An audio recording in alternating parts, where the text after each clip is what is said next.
Hello, hello, hello. Well, I've sat down, so I guess you all know what that means, right? Are you ready for our first panel?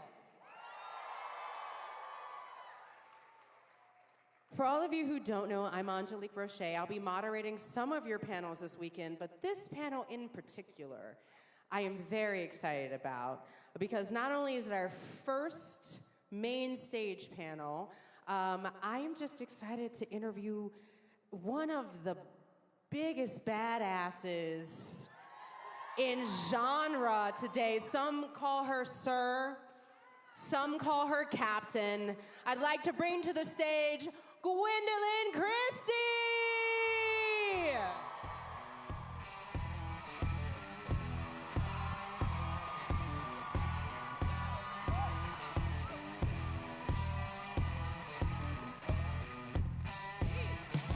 They're all here for you. Gosh, there's a lot of you. Thank you so much for coming. Woo! So you've had a day. You've already started doing photos and autographs and meeting amazing fans for the last 2 days. How are you feeling?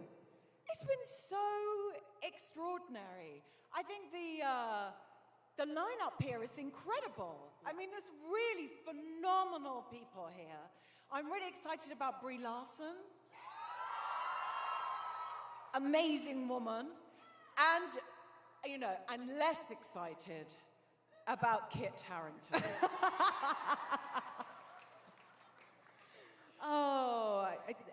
The funny thing is that I'm going to skip questions because that is so much of what we love is the humor that you have. And you play such serious roles, but such profoundly serious roles. How do you balance being Sir Brienne of Tarth and Captain? Because I'm going to tell you, when I heard your voice as Captain Phasma, I literally was in the movie like, wait, what? What? I think that's Gwendoline Christie, guys. It's Gwendoline Christie. Because I was one of those people who just walked into the movie without knowing. But you really do have, you explode off the screen, but also you're very funny. How do you balance that? You're so, that's really kind. God. The answer is there is no balancing to be done. I've been really hugely lucky to play these parts. Parts like Brienne of Tarth and Captain Phasma, that they mean something. And they mean something to me. And I think what we found is that they mean something within popular culture. And that's really why I persevere in trying to do this job that I'm lucky enough to do, is to communicate a message. And those characters really speak to me, and they spoke to me in a very profound way, and in a way that I didn't expect them to speak to anyone else. I think because of what we've been fed in mainstream media, which have been from a very particular, and I'm going to say it, patriarchal perspective, we hadn't had a lot of diversity. We hadn't heard a variety of women's stories. And so I found these characters that spoke to me on many different levels, and I just wanted to communicate them and communicate what it said to me. And so within that, that's about joy to me. That's my absolute state of bliss, is to be in service of an idea greater than myself and doing something that I feel is really vital as a female character, whether it's changing perceptions about the way women look, or whether it's, being a badass with a sword. But that's what I love. So that is joy and humor to me. And, and also that's my interest tends to really lie in drama and finding the comedy in the tragedy. Oh, I like that. I think you kind of hit on a great segue from one of the fan questions that we got over and over and over again. I have a lot of friends who are women who are 5'11", 6 foot, 6'1", 6'2". A couple out there, I know. And you have been such a role model and such an inspiration for women in general, but particularly for taller women. Because there is this idea of the patriarchy out there that creates what a mold is supposed to look like, particularly in this field. For you, you've had role models, one we'll talk about a little later, that you got to actually be in a movie with, Tilda Swinton. But what would you say, because I know there are a lot of women out there listening, to women who may not have found that confidence of voice just yet and may still be shrieking a little bit for whatever reason, for size, for height, for race, for ethnicity, for religion, that kind of keeps you going? I think we're seeing an awakening in society. And I think that's really vital. The internet has given us a forum where we can make our voices heard. And what we're hearing is that people want to see themselves represented in the stories that are told.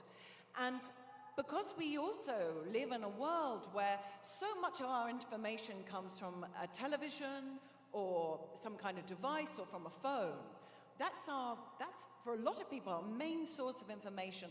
We need to see a realistic depiction of our world. And so people can only really respond to what they're given. And if we're fed one thing, how can you be expected to gather a strength if you identify with something outside of that? We're seeing a lot of demonstrations at the moment. Most recently in Washington, there was a demonstration about trans rights, and where the brilliant performer and activist Justin Vivian Bond was recently arrested. And I would like to say congratulations and well done, Vivian, and all of those people who demonstrated. Because I think we just need to have a wider representation of the people in our world. And it's really hard if you're fed something that says you're not included. And I'm trying to respond effectively to your question. I don't really know what the answer is, but I do know that sometimes, no matter how big or how small it is, you have to make a leap of faith. You have to say, it doesn't matter if no one believes in me. I think that this is right. And then slowly, perhaps, other people start to respond to that. And an idea can gather steam, and that can help to change the world. And I know it sounds idealistic, but it's true. It takes a deep breath, and it takes a moment of courage, and a moment to also say, I am relevant. I deserve to exist. I exist, and therefore I deserve my place in the world. And to carry that forward is the only, I don't have any answers. It's the only thing I could ever possibly say. It's that moment of taking a breath and taking that step. And it's so hard. I know how cripplingly hard and difficult it is, but it can literally start with the smallest thing of how hard it is, I think, for all of us, even something simple like sometimes just lifting up your eyes and looking someone in the eye and saying hello can feel really difficult and challenging. But if you start there, who knows what you can possibly achieve?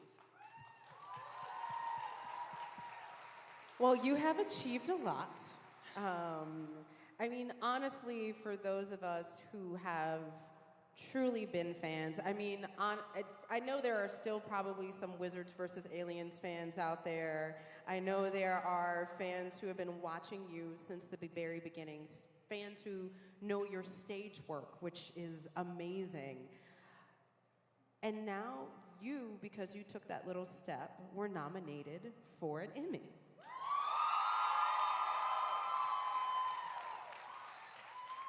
Which was incredible because it speaks volumes to say that, you know what, I'm putting my name in.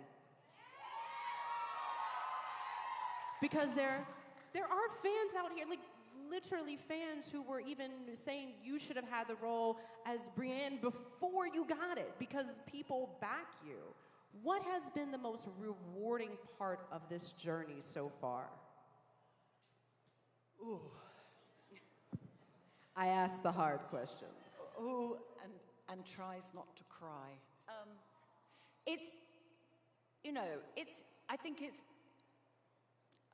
life is very difficult for a lot of people in the world, and a career in the arts is difficult. And it's hard also when we have those kind of archetypes that we feel excluded from. We have those sort of models of behavior or the way people look that say, this is it. And anything outside of that isn't relevant. And, you know, I've been open about the fact that I was told no a lot. But, you know, also actors are told no.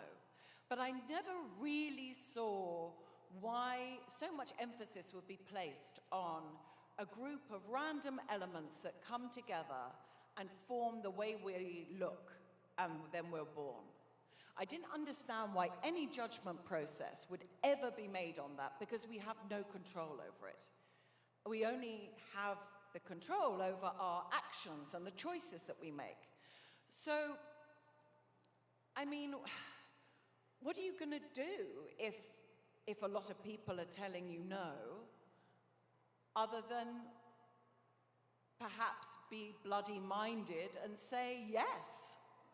Actually, yes, this is what I want to do, and I believe I have something to say, and I believe it's something worthwhile, and I'm prepared to work really, really hard. And so when I wanted to be an actress from about the age of probably 11 or 7 years old, I wanted to go about it in the most rigorous terms possible. So I did a lot of theatre at school. I went to drama school and did a really intense training. It was a conservatoire. It was a classical training with a method approach. It was 12 hours a day, at least 5 days a week. And I worked really hard. And I left drama school. I was incredibly lucky to be employed. My first job was at the Royal Shakespeare Company, which was a dream come true. It's incredible. And that is only because you know, I auditioned for a lot of drama schools, and I found the one that, actually, it was a brilliant school because it specialized in taking people from lots of different backgrounds. It prided itself on that.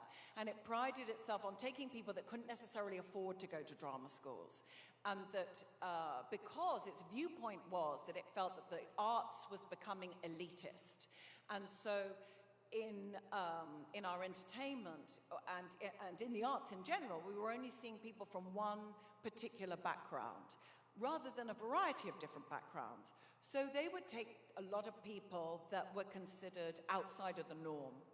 And that's where I gravitated towards. I found my people. Again, I was incredibly lucky that when I left drama school, I met Declan Donlan, who is a highly esteemed, brilliant European theatre director. And he saw something in me, and I loved his. He's written a brilliant book called The Actor and the Target, and I really responded. He has an extraordinary intellect and huge emotional capacity and presence, and I wanted to learn from him, and he gave me a chance. He actually gave me 2 jobs. But it wasn't easy, but it isn't for any actors, that's the thing. But it can be a little harder for some others, and I think that what we saw in terms of politically and socially was that women were starting to be given a place in the workplace. They were starting to be afforded opportunities to work and to do the same jobs as men. And it was also in terms of who people choose to love. That was also, you know, destigmatized as it should be. And we started to see greater equality happening slowly in the world.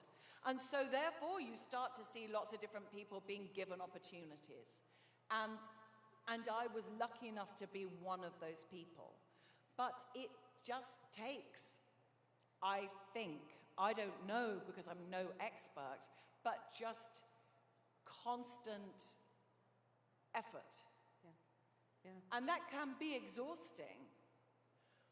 But if you want to create, I think that's what you have to do, is truly, truly believe. And I have to say that I never expected anyone to give me a job.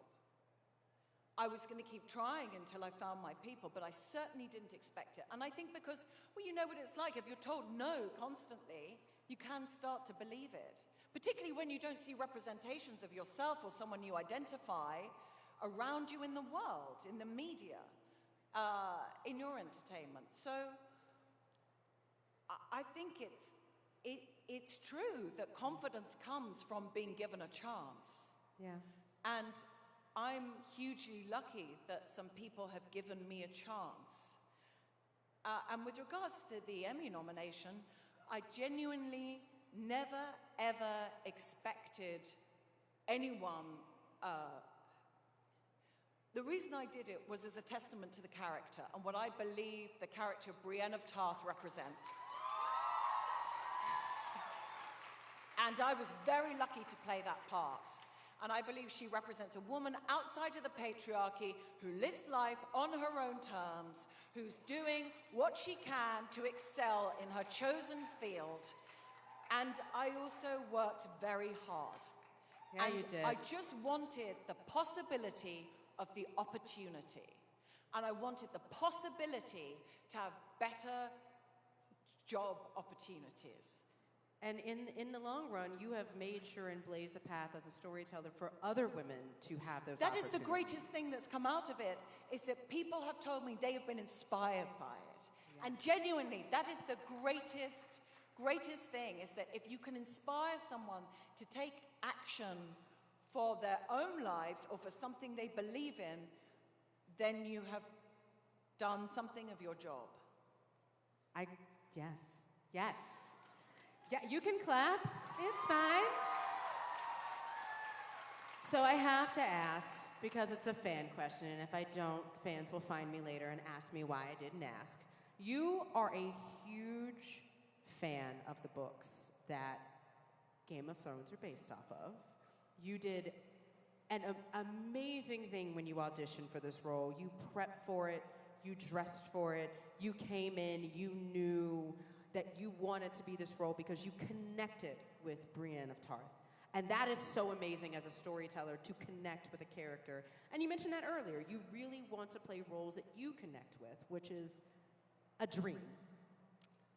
For you, being a fan of the books, and you don't have to go far into this because I'm sure you've been asked a million times, how did you feel about your character's story arc? i.e., finally, love of the life, Jamie, you're there. We were all, I was rooting for Jamie and Bree. Sorry, guys, I really was. And did you feel like your character was done justice in the final season? Because you worked really hard. I'd have to say that I did. I did, because I love that Brienne got to have this sexual experience, her first sexual experience. Sexual experiences! Sexual experiences! But I love that she got to have something she desired, Yes. that she wanted to have. She wanted to have that. I love that she elected to have that experience, that she undertook it. It was her choice. I love that her storyline for the final season wasn't defined by that. Yes. How Brienne of Tarth ends up is she gets the promotion she's always wanted and is alive. A lot more than other characters can say. Yeah, I got a promotion and I'm still alive. But I love that about it. I love that it didn't tear her down. The fact that she had that experience with Jaime Lannister and it didn't live on. It didn't demolish her.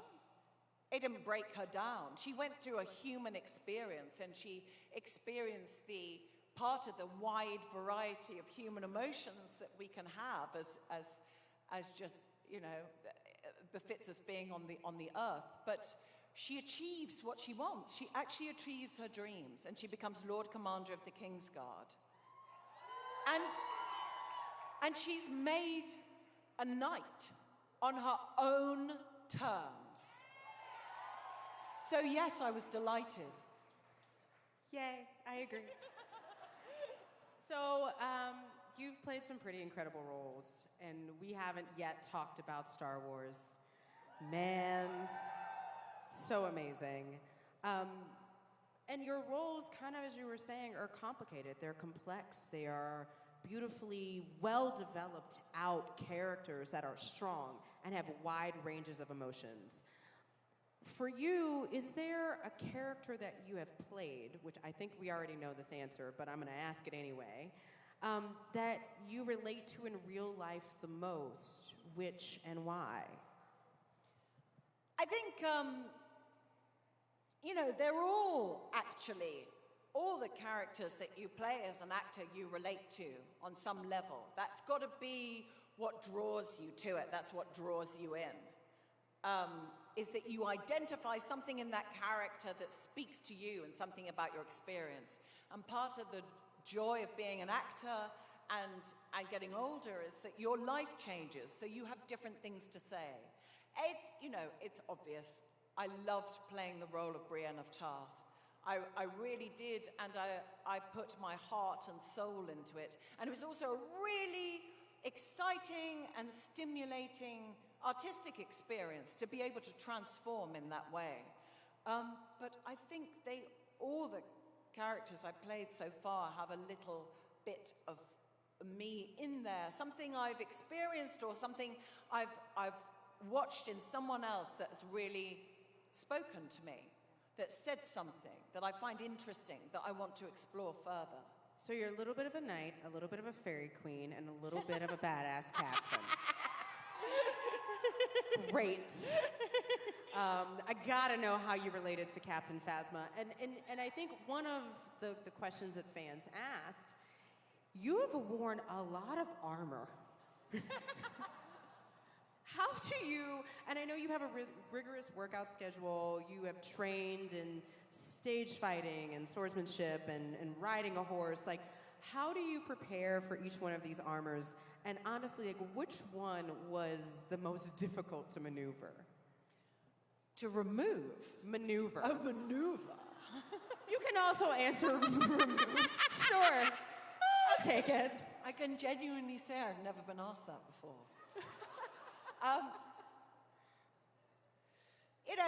It's a funny thing because I've just seen them all there are those two roles I've played that have had armor in a majorly featured role. I just see it as clothes. It's part of it. I think that if someone chooses to wear that, then they have a really intense desire to protect themselves, and they also have an iron will, because it's a challenge. But I've always been very well taken care of, particularly in Star Wars. I was amazingly well taken care of, and the Captain Phasma armor was made for me, exactly. The brilliant costume designer, Michael Kaplan, I remember when he first showed me the design, I was taken up to the costume department, and it was all absolute secrecy, and I wasn't allowed to tell anyone I was doing The Force Awakens, and I didn't, actually. I told my partner, and I told no one else, because I didn't want anything to jeopardize me being in that film, which was a huge dream of mine. And so I arrived at the costume department. It was all in total secrecy, and you're kind of out of the car and straight in there, and you're waiting in a room, and it's all really, it feels incredibly, just really exciting, and the air's really thick with anticipation. And when they showed me what my character was going to look like, I was just dazzled by it, because it was the idea of a woman wearing a suit of armor that was genderless, shouldn't have felt new, but was. Actually, the idea that a woman could fight in combat and not have her physical shape delineated felt really exciting to me and really, really new. And it was. It shouldn't have been, but it was. Because I would imagine that to wear armor, delineating the shape of your breasts would not be very practical. I agree. It seems like that would put you at a disadvantage. So this also leads to another fan question that we got. Is there any memento that you've taken from any of your movies that you feel is the coolest or most unusual? If you have not, is there anything you wish you would have taken as a memento from any of your movies? I have never taken anything, and I don't know why. Why I've thought no. Actually, it's never even crossed my mind. But increasingly, people say to me, oh, what have you taken from movies? Nothing. And I think, what? Why? Why didn't I take Brienne's sword home with me? Because it would have been stealing. That's why. But if it had happened to find its way maybe down the side of my boot, that would have... I really, really wanted Oathkeeper. Also because when I was training to play Brienne of Tarth, we would have these sort of, it was like being in medieval summer camp. And so you'd be in there, and on my lunch breaks, there was archery set up for Angai, the archer, to learn to do archery. And so I would do a bit of that, And so Boyd, who was the archer on set, also designed the swords. And I think he was just flattering me, but he did say that my interpretation of the role of Brienne had inspired the design. And for that reason, I've always felt really, had a really, strong relationship with that sword. Also because I have been carrying it around for 7 years. So I felt incredibly attached to the sword. In fact, I'm surprised I'm not still wearing it now. And the reason I'm not wearing it now is because I didn't steal it. And if I had stolen it, I would be wearing it now. Now I'm just imagining you walking down the streets just carrying Oathkeeper. People would understand. Might be arrested, but, open carry laws, no big deal. So, the last week, we got a little bit of a preview of you in the personal history of David Copperfield on your Instagram. And to say the least, you look very different than any other role we've seen you in. For those of us, and obviously it's premiered at TIFF, the Toronto International Film Festival for those, and it came out with good reviews. Congratulations. Thank you.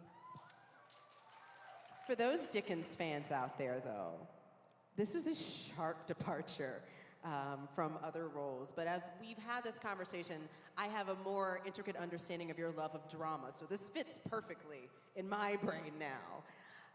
Should we be expecting the same kind of authoritarian terrorizing from the books from this character in your interpretation of Jane Murdstone?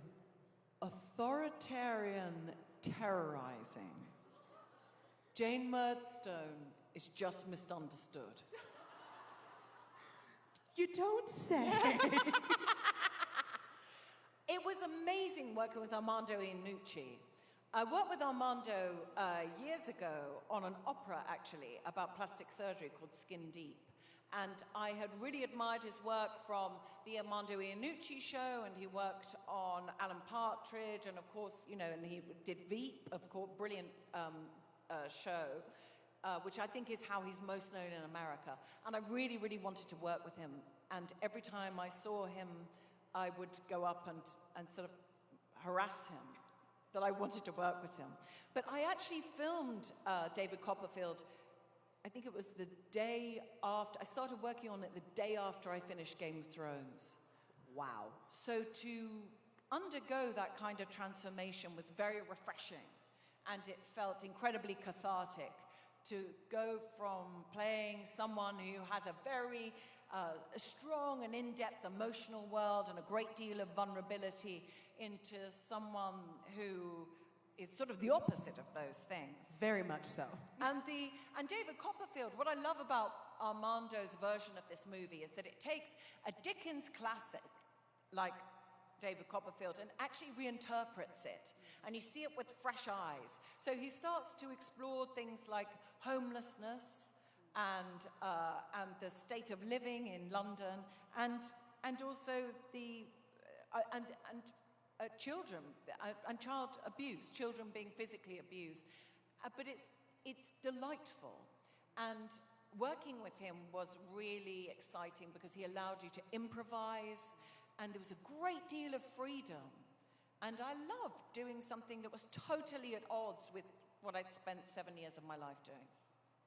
So fans will be able to get to see this movie in 2020. Very excited. What are you most excited for fans to see in this role that you're playing, besides being polar opposites? I think the film is truly brilliant and very heartwarming.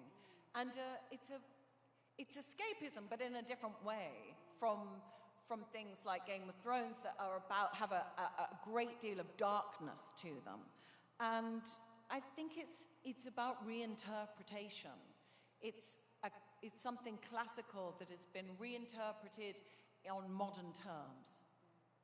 So I want to end a little bit. We have 2 more questions. One of them is that you have spoken about being inspired by other women, in particular Tilda Swinton, who you actually had an opportunity to work in this movie with her. How was that? I mean, not everybody can say they get to work in a movie with their inspiration. Well, actually, we are in the same film, but we didn't meet. But the mystique is preserved. And I am happy to wait. And frankly, deserve to wait. The anticipation, I hear you. So, last but not least, for those who are out there, for you have just created this incomparable space within genre, sci-fi, fantasy, and it's so great. It's so amazing for all of us to be able to see you on screen. Is there a dream role that you have, or is there another upcoming role that you're very excited about that you can tell us before we end your panel? I think that there is definitely a space for a feminist sci-fi movie.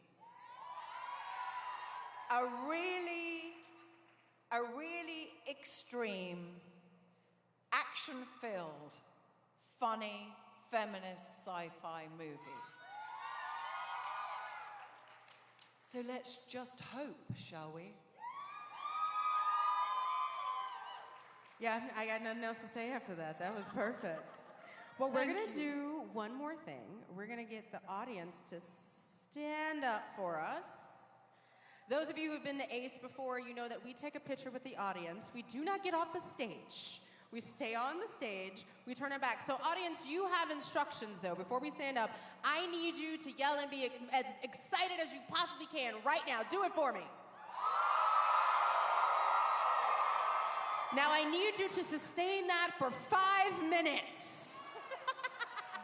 So we're going to get up, and the photographer is going to come on stage in a moment. Thank you for coming. Thank you. I mean it. Thank you so much. And for another coming. round of applause for Gwendoline Gwendoline Christie. Thank you. Woo! All right, I'll grab.